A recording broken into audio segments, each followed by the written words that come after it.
of the practice 11, learning to predict, the team had to predict the formation of a precipitate in a chemical reaction by combining aqueous solution of different ionic compounds and using the rules of solubility.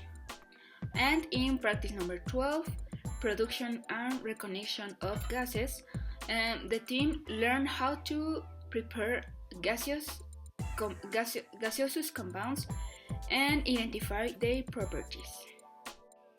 The objective of the practice number 11 was to predict the formation of a precipitate in a chemical reaction and learn how to calculate the performance percentage of that reaction, and also to identify an unknown sample from the results of our experiment.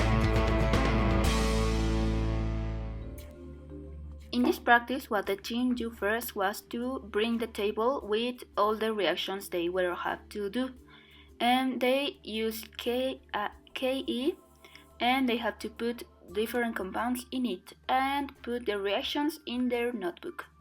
Then with CuSO4, the reaction of the reagent that they choose, they had to combine it with Ki, and then they filter the sample and they put it in a flask, and then that compound in the paper, they have to wait until it was completely dry, and then they look for it in their microscope. Complete. The objectives of the practice number 12 was to learn how to make some gaseous compounds and identify their properties. We make CO2, H2, and O2.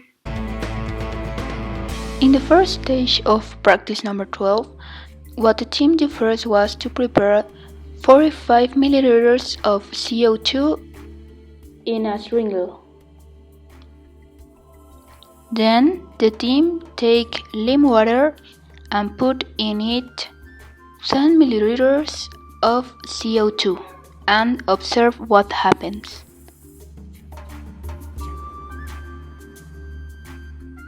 Then the team takes 2 drops of universal indicator and water and put other 10 milliliters of CO2 in it. They observed that the compound was turning to green by little.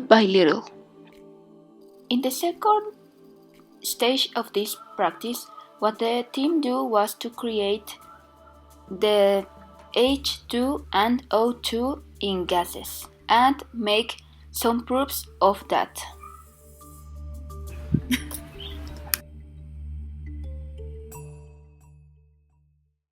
Well, in practices 11 and 12, we learn how to predict when a precipitate is going to happen in a chemical reaction, also to identify an unknown compound, and at least we learn how to prepare gaseous compounds like carbon dioxide, oxygen, and hydroxide.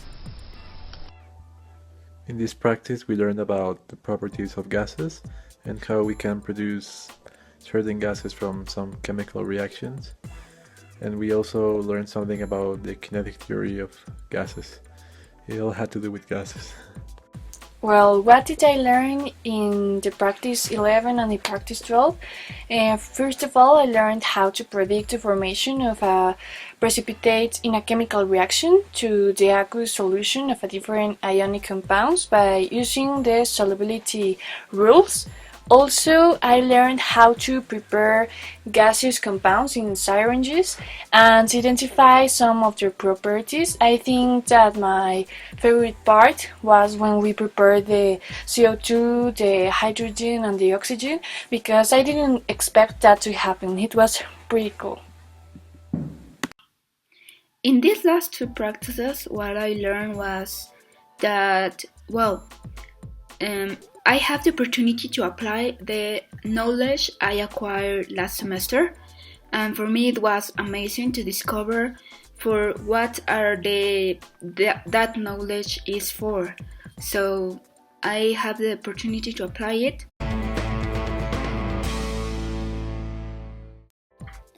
As a team, we were able to apply our acquired knowledge last semester, so it was very amazing to us to make that gases and to make compounds and see how they react with each others.